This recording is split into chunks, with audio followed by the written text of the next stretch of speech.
자, 여러분들 또 다 들어오셨네요.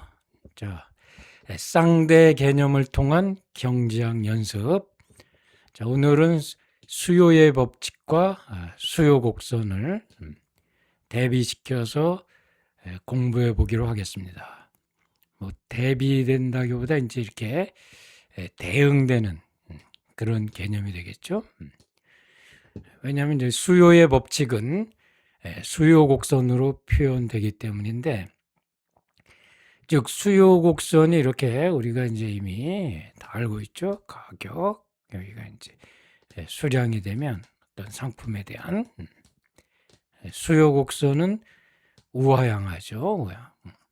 즉 우하향한다는 것은 수요의 법칙이 작용함을 의미하는 거죠.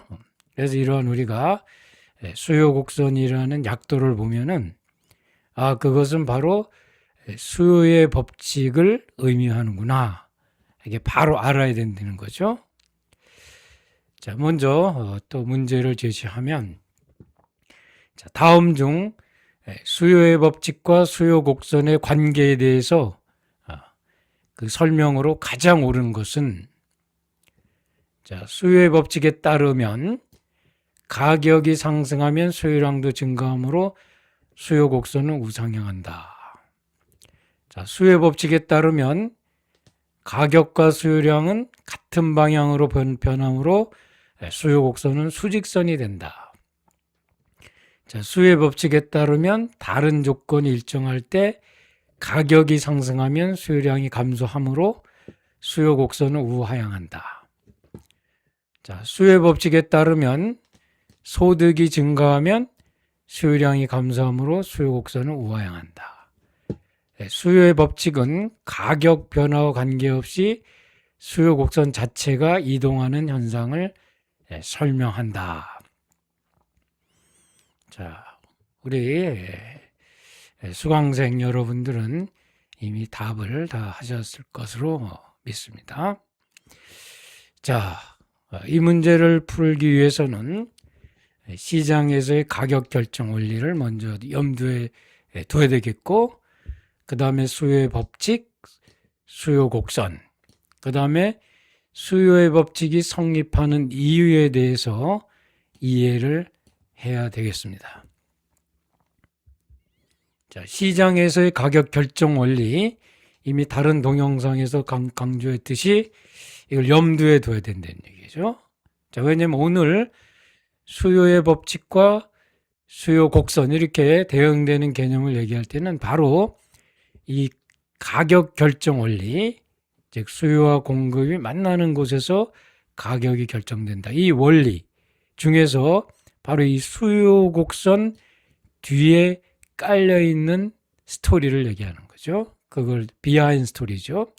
그래서 경제학은 이런 큰 약도를 그려놓고, 특히 미시경제학 같은 경우는 그 뒤에 깔려 있는 얘기를 계속해서 해나가는 거예요.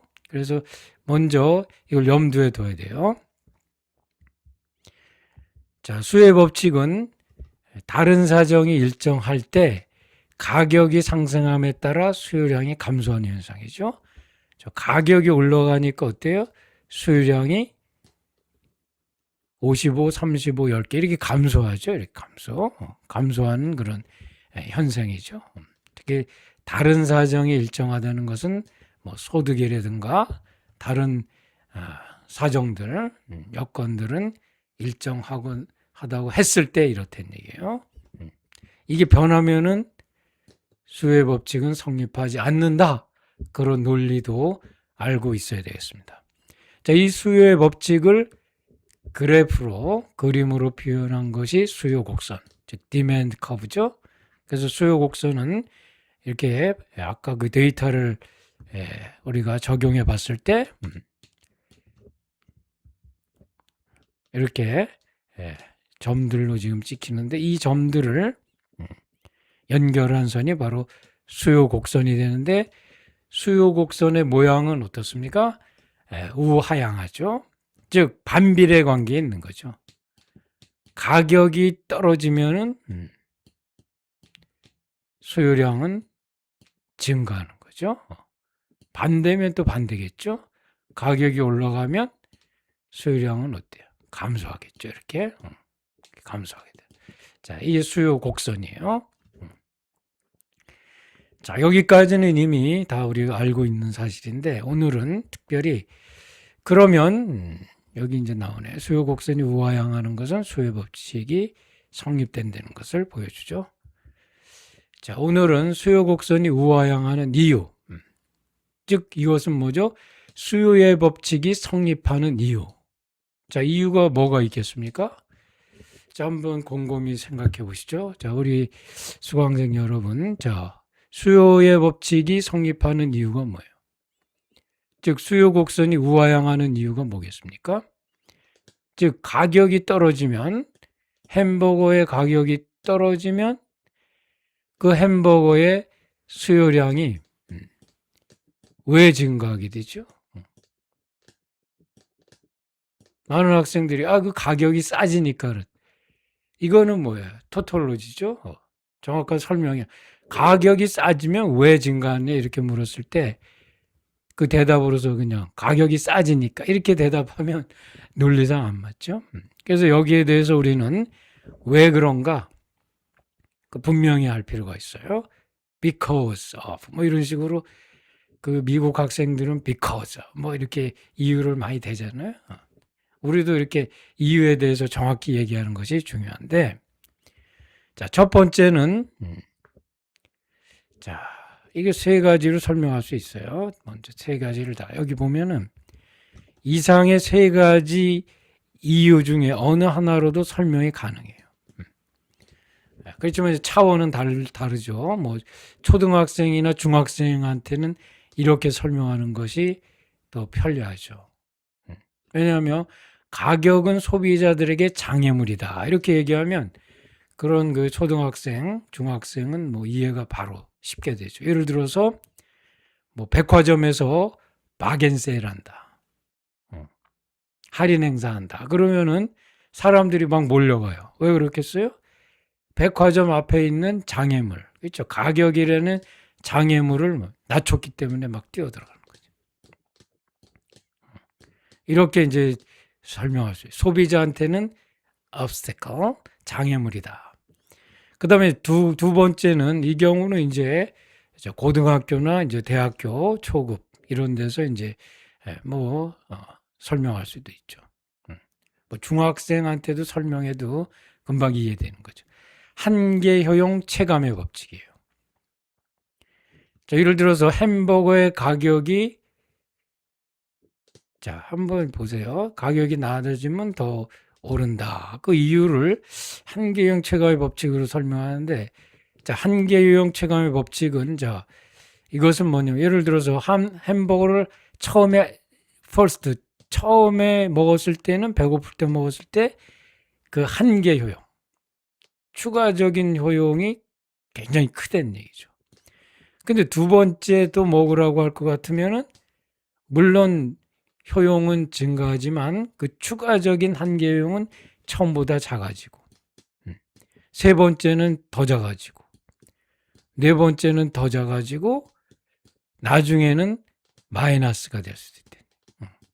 그렇죠. 이게 이제 한계 효용 체감의 법칙인데, 자, 이거 보면은 우리가 이제 수요의 법칙을 이렇게 수요 곡선 표시하면은 자, 이쪽으로 갈수록 어떻다는 얘기예요.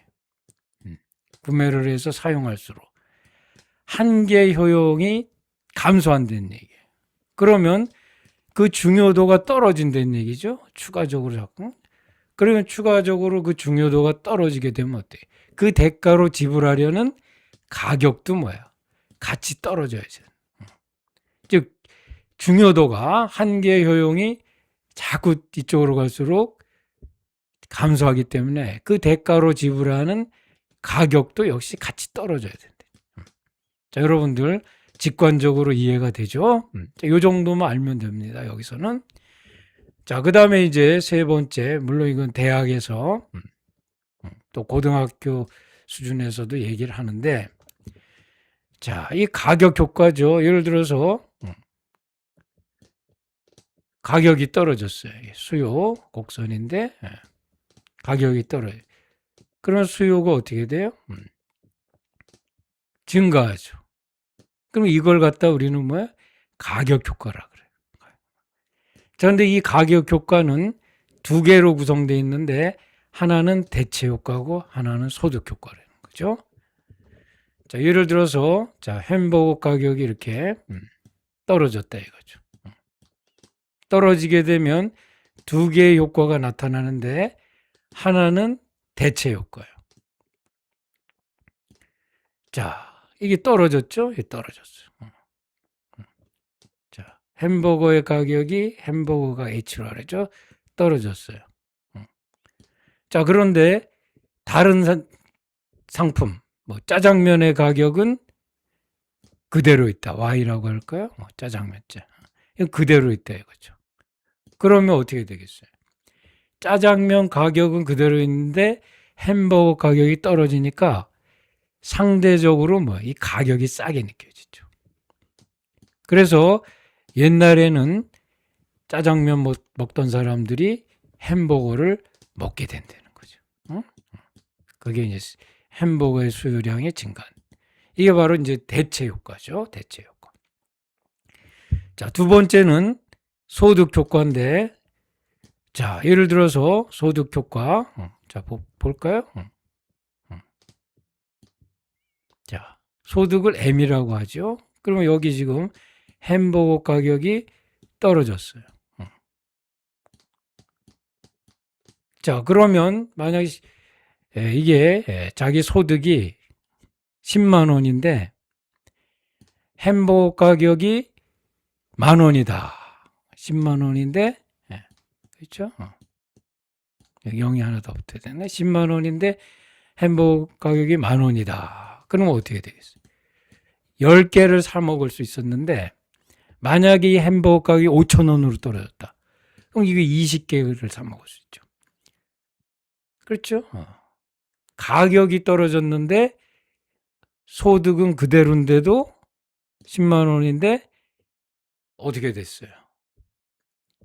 그전에는 10개 사 먹을 수 있었는데 이제는 20개 사 먹을 수 있는 능력이 늘어난 거예요. 그래서 이런 능력이 늘어났기 때문에 햄버거의 수요가 증가할 수도 있겠죠. 이걸 우리는 뭐야? 소득 효과다. 정확히 얘기하면 실질 소득 효과가 되는 거예요. 그래서 이 효과가 더하기가 돼서 어떻게 되는 거예요? 전체 효과가 나타. 그 전체 효과가 뭐가 돼? 바로 가격 효과가 되는 거죠. 그러면서 여기서 반비례 관계가 성립되죠. 가격이 하락하니까 수요량은 증가한다. 근데 그 이유를 보니까 하나는 대체 효과. 이쪽은 소득 효과. 즉 실질 소득 효과가 되는 거죠. 그래서 이렇게 이제 설명할 수가 있어요. 우리가 경제학을 아직 심층적으로 배우지 않았지만 이렇게 개괄적으로 또 직관적으로 이거를 이해하는 것이 중요하고 특히 여기서 한계 효용 최고의 법칙과 가격 효과, 즉 대체 효과와 소득 효과를 분명히 얘기하고 다른 사람에게도 설명할 수 있는 그런 수준까지 돼야 되겠죠. 자, 그러면 이제 설명을 마치고 문제로 들어가 보죠. 자, 이 정도 그 지식을 가지고 있으면은 이러한 문제는 아무것도 아니죠. 자, 수요 법칙에 따르면 가격이 상승하면 수요량 이게 아니죠. 수요 법칙에 따르면 같은 아니죠. 수요 법칙에 따르면 다른 일정 조건이 일정할 때 여기까지는 가격이 상승하면 감소겠죠. 반비례. 수요 곡선은 우하향한다. 그렇죠? 이렇게 이게 답이네. 다른 거는 볼 것도 없어요. 소득이 증가하면 아니죠. 수요 법칙은 가격이 먼저 변수가 되는 거죠. 가격별 관계없이 틀리죠. 당연히 3번이죠. 자, 문제는 이걸 몰라도 풀 수가 있죠. 대충 보면 이 기네 이래가지고 맞출 수도 있는데 그러면 안 되고 이 작은 문제, 이 별거 아닌 객관식 문제에서도 모든 우리 경제학의 개념이 다 녹아 있어요. 특히 이런 거 굉장히 중요하거든요. 이게 없이 하면은 사실 50점밖에 안 되죠. 이걸 분명히 얘기해야 되고, 자, 그래서 1번 문제 정답은 3번이고, 여기 지금, 여기 나오죠. 이미 다 설명했어요. 반비례 관계죠, 반비. 수요 곡선은 우하향한다. 우하향하는 이유는 수요의 법칙 때문이다. 이렇게 여러분들이 알고 그 이유에 대해서도 알아야 되겠죠. 그래서 이 문제를 한번 풀어보기로 하죠.